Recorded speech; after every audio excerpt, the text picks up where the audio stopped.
자, 우리 251장 찬양 하나 할게요. 251장.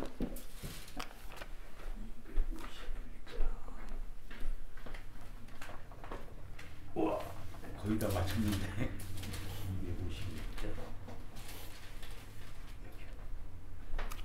251장. 예, 251장. 자,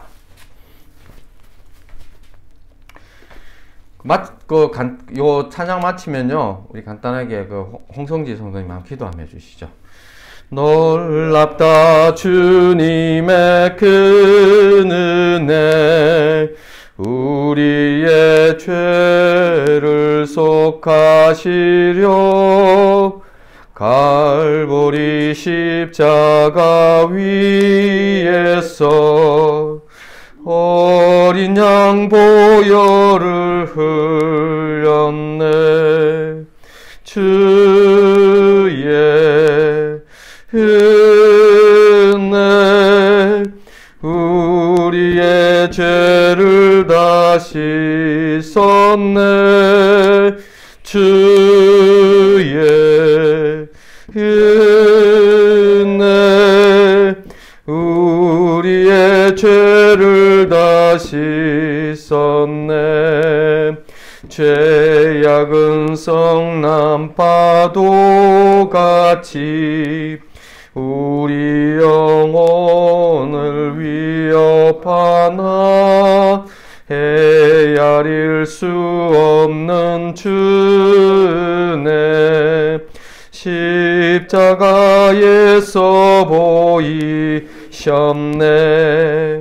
주의 은혜 우리의 죄를 다 씻었네. 주의 은혜 우리의 죄를 다 씻었네. 죄악에 물든 영혼들을 주께서 피로 씻으시네. 지금도 흐르는 그 피에 눈보다 더 이게 씻어라. 주의 은혜 우리의 죄를 다 씻었네. 주의 은혜 우리의 죄를 다 씻었네. 비할 수 없는 그 은혜를 믿는 자에게 거저주네.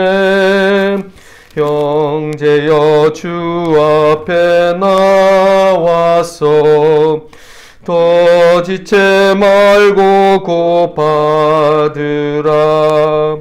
주의 은혜 우리의 죄 다 씻었네.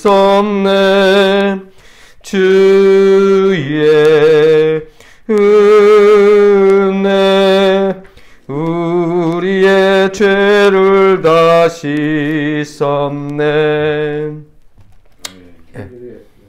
갈보리 십자가에서 흘리신 피로 우리를 씻으시고 오늘도 이 자리에 모여서 하나님을 찬양하고 예배하고 말씀을 나눌 수 있도록 인도하여 주심을 감사를 드립니다. 아멘. 오늘 우리 마음속에 예수만 생각나게 하시고 아멘. 하나님 나라만 생각나게 하여 주시옵소서. 아멘. 세상에 잡다한 것은 다 지워지고 이 멸망해가는 이 세상을 바라보면서 우리가 물과 성령으로 거듭나서 진짜 알곡인지 축적인지 자기 자신을 구별하고 아멘. 아버지 우리 신앙을 점검하여 회개할 점이 있으면 철저하게 회개하고 아버지 진짜 알곡 신자가 돼서 주님 오실 때 반갑게 주님을 맞이할 수 있도록 아버지 우리를 붙들어 주시고 인도하여 주시옵소서. 아멘. 그 단회에 세우신 목사님에게 주님. 성령으로 영감을 허락하여 주셔서 아멘. 예수를 아는 것이 가장 고상하다고 그랬사오니 예수님만 나타내 주시옵소서. 아멘. 성령이 나타남으로 예수님이 나타나서 주님. 우리를 변화시키고 우리를 경험시켜 주시고 우리를 새롭게 하여 주시옵소서. 아멘.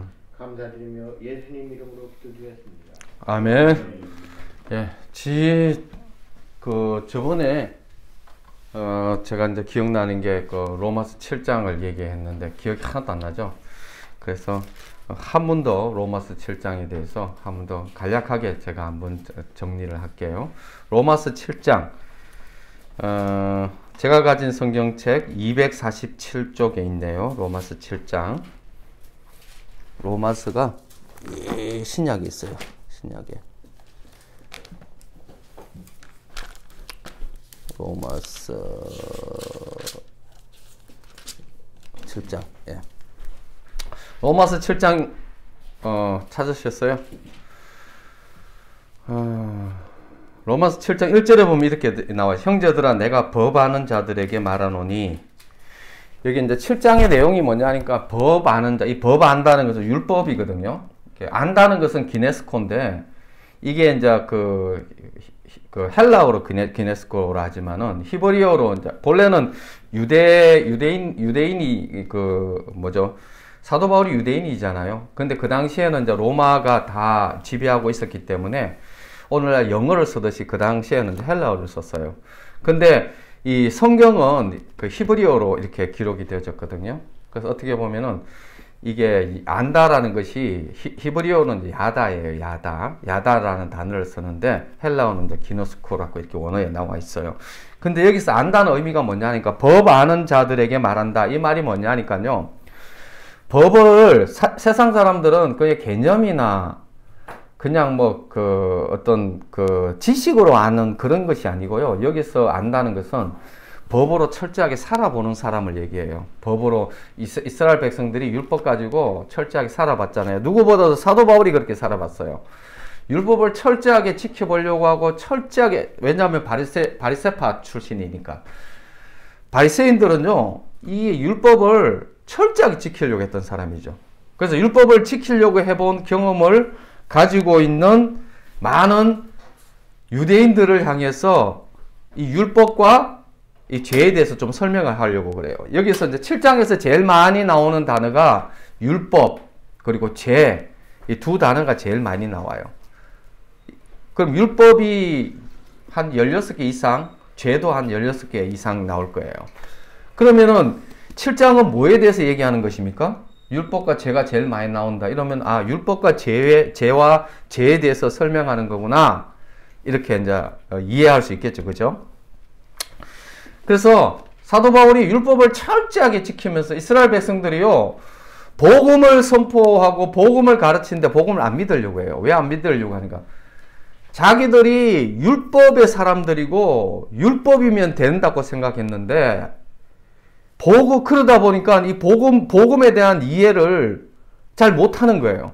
그래서 사도 바울이 율법이 뭔지를 이렇게 설명하고 있는 것이 이제 7장에서 설명하고 있는 거예요. 그러면서 쭉 이걸 다 설명하기는 어렵고요. 간단하게 8절에 보면 이런 말이 있습니다. 그러나 죄가 기회를 타서 계명으로 말미암아 내 속에서 온갖 탐심을 이루었나니 이는 율법이 없으면 죄가 죽은 것임이라. 11절에도 이런 말이 있죠. 죄가 기회를 타서 계명으로 말미암아 나를 속이고 그것으로 나를 죽였는지라. 죄가 기회를 타서 계명으로 말미암아 8장 8절과 11절에 그런 말이 나오죠. 하나님의 계명이 아무리 거룩한 하나님의 말씀과 율법을 통해서 하나님의 의지와 하나님의 뜻을 다 보여줘도 죄라는 놈이 어떤 속성을 가지고 있는지 정확하게 얘기하고 있어요. 아무리 거룩한 하나님의 말씀을 얘기해도 죄는요, 기회를 타요. 기회를 타가지고 그 율법을 가지고 도리어 하나님의 말씀을 가지고 도리어 갖고 장난치고 나를 죽이는 것으로 만들어버립니다. 죄가 그런 역할을 한다는 거예요. 죄가 기회를 타서 이런 일들을 했는데 이런 일들을 언제 했습니까? 기억나세요?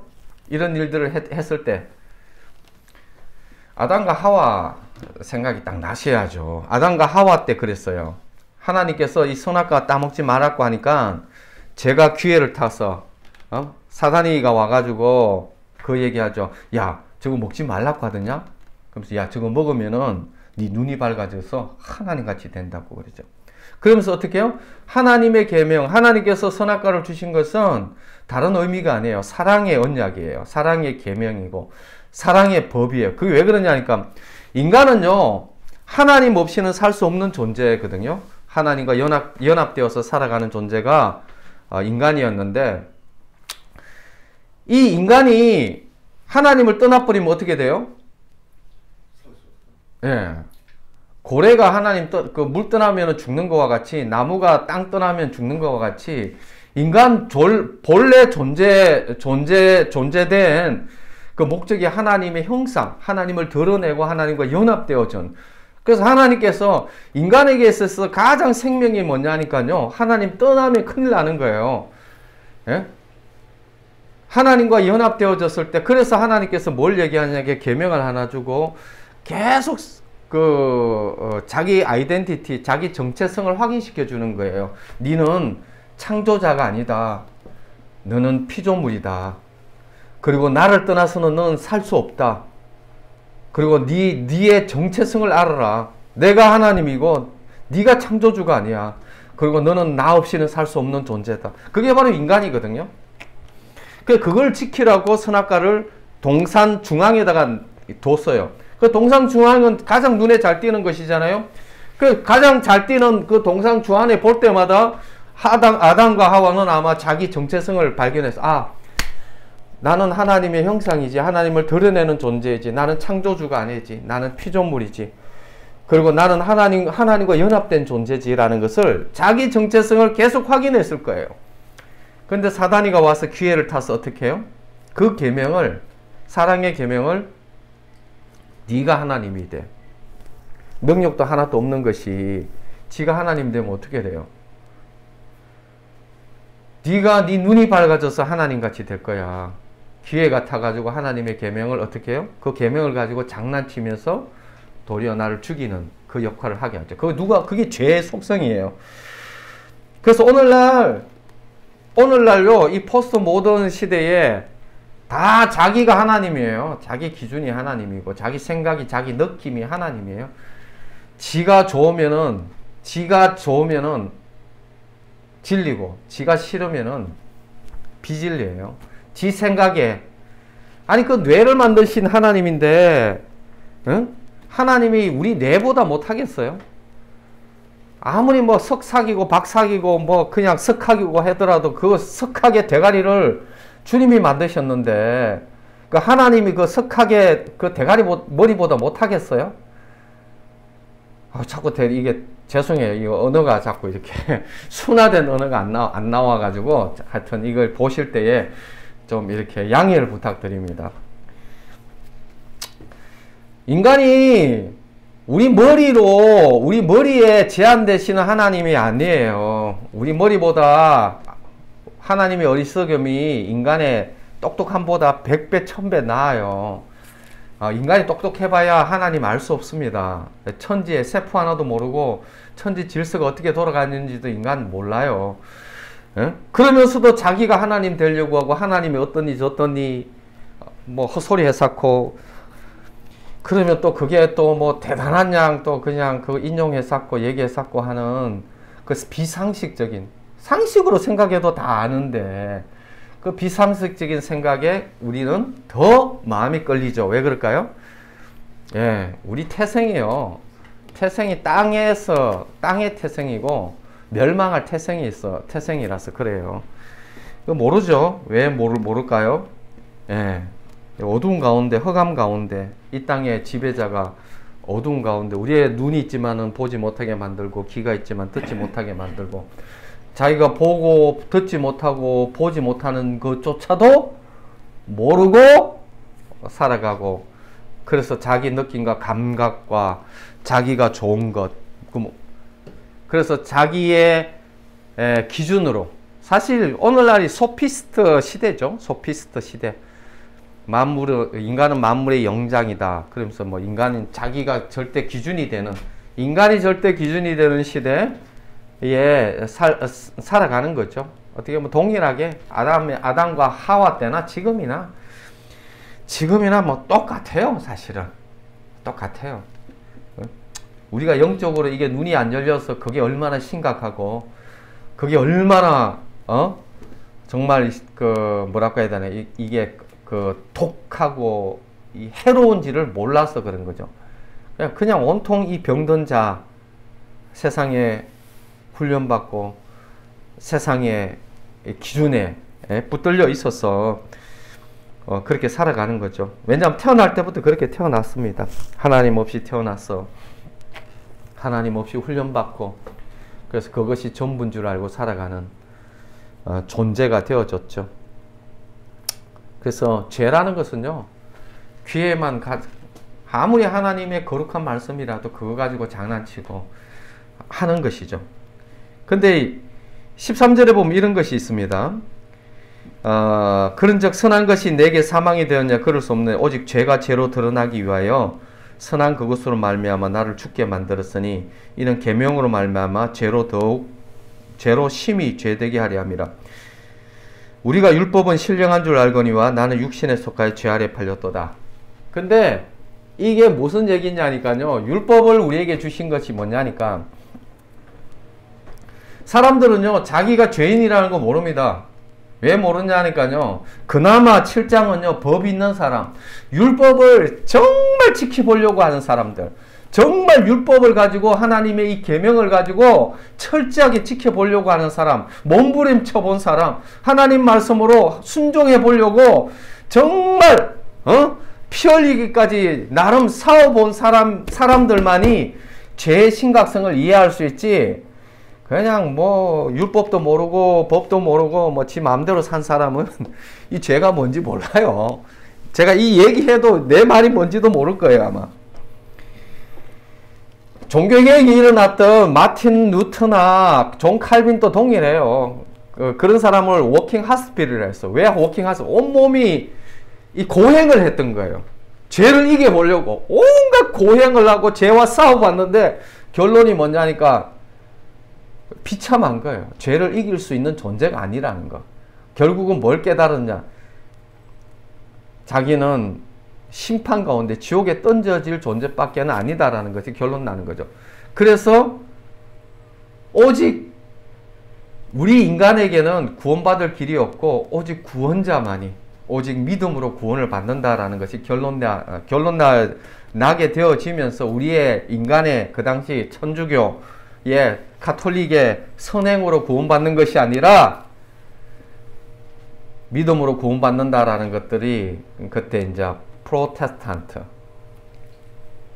대항자죠. 프로테스탄트, 대항자. 그거를 이제 설명하고 있죠. 그래서 율법이 뭘 가르쳐 주냐니까요. 철저하게 율법으로 살려고 할 때에 뭐가 드러나느냐니까 죄가 더욱 심히 죄되게 드러나게 하고, 죄가 뭔지 율법으로 살아보려고 하면 할수록 드러나는 게 뭐냐니까 죄. 그래서 세상 사람들은요 정말 선하게 살아보려고 하지 않는 사람들은 이 말이 죄송하지만 무슨 말인지 못 알아듣습니다. 아는 것 같죠? 몰라요. 그래서 율법은 죄를 보여줍니다. 율법은 죄를 보여주는 것이죠. 그래서 17절에 이런 말이, 16절 17절에 이런 얘기를 합니다. 만일 내가 원하지 아니하는 그것을 행하면 내가 이로써 율법이 선한 것을 시인하노라. 이제는 그것을 행하는 자가 내가 아니요 내 속에 거하는 죄니라. 15절에도 이런 말이 있네요. 내가 행하는 것을 내가 알지 못하느니 곧 내가 원하는 것은 행하지 아니고 도리어 미워하는 것을 행함이라. 자, 율법을 지켜보려고 했을 때 안 지키려고 하는 사람은요, 율법 모르는 사람들은 이런 일이 일어나지 않습니다. 이 7장은 율법을 아는 사람들을 위해서 선글이에요. 율법을 지켜보려고 하고 율법을 살아본 사도 바울과 같은 사람, 많은 이스라엘 중에 경건한 자들이 겪는 임상학적인 과정이에요. 그게 뭐냐니까 나는 원하는데 내가 진짜 선한 것을 하고 싶은데 근데 그 선한 것을 하는 것이 아니라 도리어 악한 것을 한다. 그렇게 나온 거죠. 여기서 여러분들이 아셔야 될 게 있어요. 마음이 내 것이라면은 내가 원하는 것을 어떻게 해요? 내 마음대로 할 수 있어야 돼요. 그죠? 그래야 그게 내 마음이잖아요. 내 것을 내 마음대로 이렇게 할 수 있어야 그것이 내 거지. 그런데 그 마음이 내 것이 아니라는 것이 드러났어요. 내가 정말 하고 싶은데 도리어 내가 원하지 않는 것을 하는 존재예요. 내 마음이 내 게 아니라는 걸 깨닫게 되고, 아니 내 마음에 뭔가 문제가 생겼다라는 것을 깨닫게 되는 거예요. 그러면서 뭐가요? 이상한 게 있다는 거예요. 내가 내 마음대로 내가 원하는 걸 해야 되는데 율법을 지키고 율법의 선한 것을 알고 그 선함을 해야 되는데 그거를 안 하고 오히려 나의 욕심을 따라 행하고 원치 않는 것을 행하는 뭔가 내 마음에 문제가 생겼다라는 것을 느끼기 시작하고 감각하기 시작한 거죠. 그죠? 그러면서 뭐냐니까 그것이 죄니라 이렇게 나옵니다. 이 죄. 내가 정말 이걸 해야 되는데 하지 못하게 하는 뭔가 내 마음에 내가 주인이 아닌 뭔가 다른 것이 주인. 여러분들요, 나의 주인이 뭐냐면 내가 원하는 것을 행하는 것이 나의 주인인데 내가 어느 쪽으로 자빠지는지를 보면 알아요. 내가 이쪽으로 자빠지면은 내가 원하는 대로 자빠지면은 그 내가 주인이에요. 근데 내가 원치 않는 방향으로 나 이쪽으로 가야 되는데 다른 방향으로 자빠지면은 내가 내 마음의 주인도 아니고 그것의 종이라는 거예요. 자빠지는 쪽의 종이라는 의미예요. 근데 이거 몰라요. 세상 사람들요. 자기가 이 죄의 종인 줄도 알지 못해요. 한평생 이런 말해서 죄송하지만요. 한평생 사단의 이 개노릇 강아지 놀잇감 정도 이렇게 살아가요. 그 죄의 장난감 정도 이렇게 살아가면서도 몰라요. 왜? 세상에 누가 그거를 밝혀줍니까? 죄를 드러내지. 세상 사람들은 죄가 있는지 없는지도 몰라요. 그러니까 윤리 도덕 정도만 생각하지. 지가 지 마음도 못 다스리면서도 지가 주인인 줄 착각하고 죄에게 눈이 다 가로막히고 귀가 다 가로막혀서 자기가 주인인 줄 알고 죄 꼬봉이고 죄 앞잡이고 죄 종노릇하면서도 내가 주인인 줄 알고 착각하고 그렇게 살아가는. 이게 사단이 얼마나 대단해요. 죄가 얼마나 미묘해요. 그래서 7장은 그런 존재를 드러내버려요. 그런 존재를 정확하게 보여줍니다. 그래서 내 마음이 야, 이 마음을 봐라. 법 지키는 자들아. 무슨 일이 일어났는지 봐라. 그 모양 곱골이 아니냐. 그러면서 하는 얘기가 그것이 바로 죄다 하면서 죄를 정확하게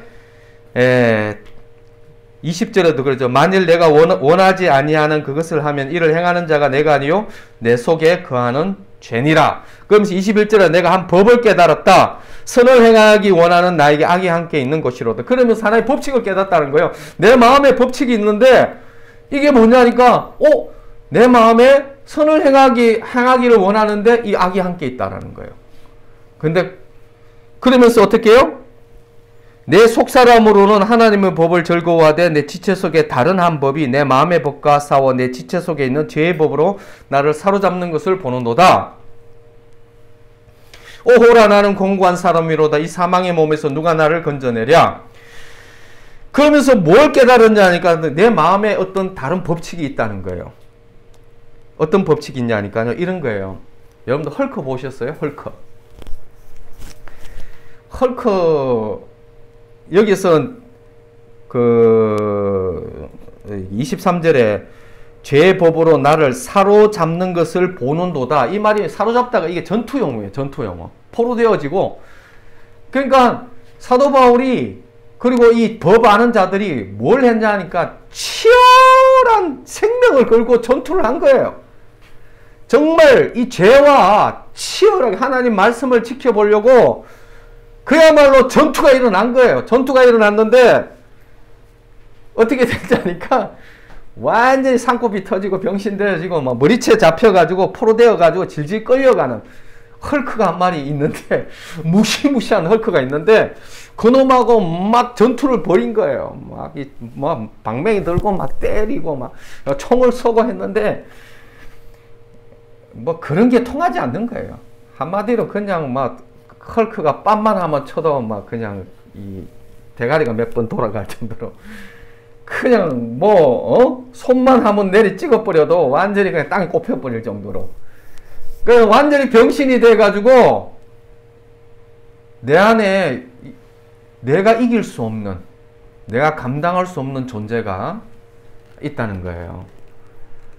그래서 뭐라고 고백한, 오호라 나는 공고한 사람이로다. 이 사망의 몸에서 누가 나를 건져내려. 이거는 싸워본 사람만이 이 고백을 하게 됩니다.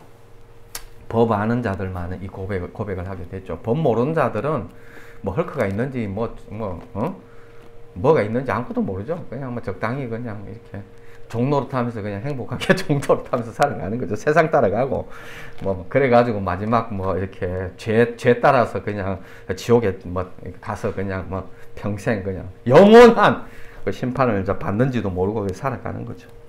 그 어떡하겠어요. 눈이 다 막혀가지고 그게 만만 얘기해줘도 못 알아듣는데 뭐 별 수 없죠. 뭐 그렇게. 그러나 핑계치 못하는 것은 다 설명하고 있어요. 정확하게 다 보여주고 성경에서 다 말하고 있는데도 못 알아들어요.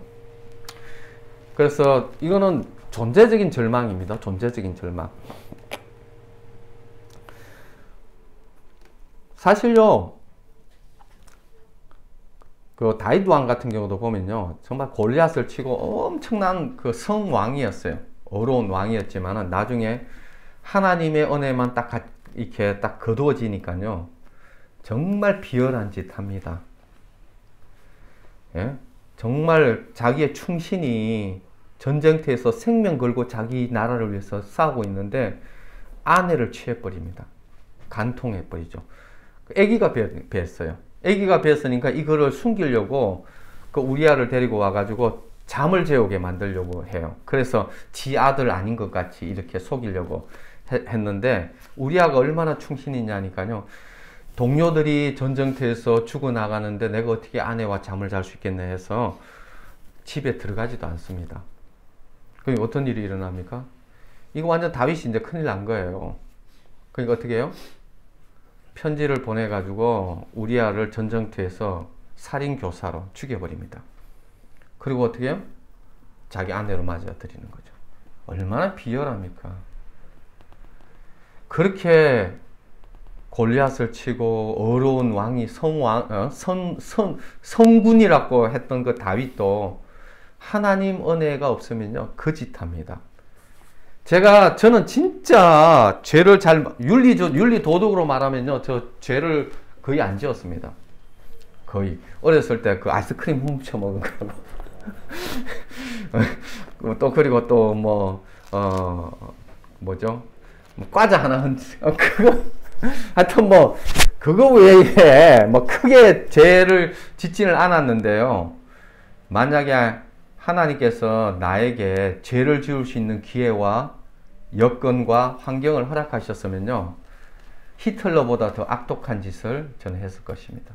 저한테 절대 권력이 주어지고 그런 좋은 죄 지을 수 있는 상황과 환경만 주어졌으면요, 누구보다도 더 악독한 짓을 저는 했을 겁니다.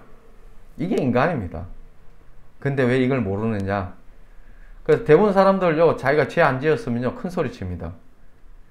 왜? 죄를 열매로만 보거든요. 존재로 안 보거든요. 예? 존재로 안 보거든요. 우리는요, 존재적인 죄인입니다. 존재적인, 태어날 때부터. 유영철이 욕하고 히틀러, 아이히만 욕하지만은요, 똑같은 사람입니다. 우리에도 그런 환경과 그런 상황에서 놓여지면요, 유영철보다 더 악한 짓을 할 수 있는 게 우리입니다. 그거를 성경은 정확하게 얘기하고 있습니다. 그냥 내가 죄를 많이 안 지었다 그러면은 하나님 앞에 감사해야 돼요. 주님 기회를 안 주셔서 감사합니다. 죄 짓지 않도록 주님 이렇게 보호해 주셔서 감사합니다 해야지, 교만하게 그냥 이 죄 지은 놈들 이놈 새끼들 이러면서 욕하고 있을 자격이 우리는 못 됩니다. 그래서 그러면 어떻게 되느냐? 모든 사람이 죄를 범하였으며 하나님의 영광에 이르지 못하더니, 예, 그래서 모든 사람이 죄를 범했습니다. 그래서 어떻게 해요? 모든 사람은 어디로 가야 됩니까? 예, 모든 사람은 지옥에 떨어지게 되어져 있습니다. 여러분들이 원치 않든 원하지 않든 우리가 그런 존재입니다. 그런데 어떻게 해요? 예수 그리스도께서 어떻게 해요? 대신 심판 받으셨습니다. 주님이 우리 존재를 아시고 우리를 불쌍히 여기사 예수 그리스도를 대신해서 우리의 심판, 내가 받아야 될 심판을 예수 그리스도께서 대신 심판 받으셨습니다. 그래서 구원의 길을 열어놓아 주셨습니다. 그런데도 불구하고 구원의 길을 암만 얘기해줘도 안 받아들이고 지옥에 떨어지면은 그거는 누구 잘못일까요? 예. 그거는 뭐 자기가 믿지 않는 자기의 잘못이죠. 구원의 길이 없으면 모르겠어요. 이런 존재가 되어졌으니까 다 죄를 짓습니다. 겉으로 보기에는 안 짓는 것 같죠? 아주 엄난하고요. 저도 얼마나 엄난했는 존재인지 모릅니다. 온갖 생각으로 엄난하지만 진짜 간음은 하지 않았느냐 뭐 이렇게 변명할 사람도 있겠지만 예수님이 정확하게 마음으로 간음한 자는 간음했다고 얘기해요. 화를 냈다. 그건 사람 죽인 살인죄라고 합니다. 피할 수 없어요. 예. 기회와 환경과 조건만 주어지면요, 살인해버리고 간음해버리는 게 우리 존재입니다. 기회가 없어서 안 짓죠. 절대 권력이 주어지고 기회 줘보십시오. 안 짓나? 불가능하죠. 우리는 죄 짱아지고 죄 친화적인 존재인데 그냥 기회가 없어서 감사할 뿐이죠. 그래서 우리를 이 죄에서 건져주는 이 일을 예수 그리스도께서 하셨죠. 그래서 8장의 1절만 읽겠습니다. 그러므로 이제 그리스도 예수 안에 있는 자에게는 결코 정죄함이 없나니 이는 그리스도 예수 안에 있는 생명의 성령의 법이 죄와 사망의 법에서 너를 해방하였습니다. 법칙이 또 그래서 어떤 법칙이 생겼습니까? 다른 법칙이 죄의 법칙으로 죽는 법칙이 생겼는데 예수 그리스도 안에서 죄의 문제가 해결되었습니다. 사단의 권세가 박살났습니다. 그러고 난 다음에 성령을 주셨습니다. 그러면 어떤 일이 일어납니까? 그리스도 안에서 어떤 일이 일어납니까? 우리 생명 가장 깊은 곳에서 죄가 들어왔다면 이제는 우리 생명 가장 깊은 곳에서 누가 있습니까? 예, 성령이 하나님이 영이 있으면 우리가 죄를 짓겠습니까? 투쟁은 있을 수 있습니다. 싸움은 있을 수 있습니다. 죄 때문에 싸워가지고 죄의 노예가 되어지고 죄에 포로잡혀가는 일이 있었던 것과 같이 이제는 성령이 있는 사람, 우리 생명 가정 깊어서 성령이 있는 사람은 어떤 그런 과정은 있고 갈등은 있지만요, 결론적으로 어떤 일이 있겠습니까?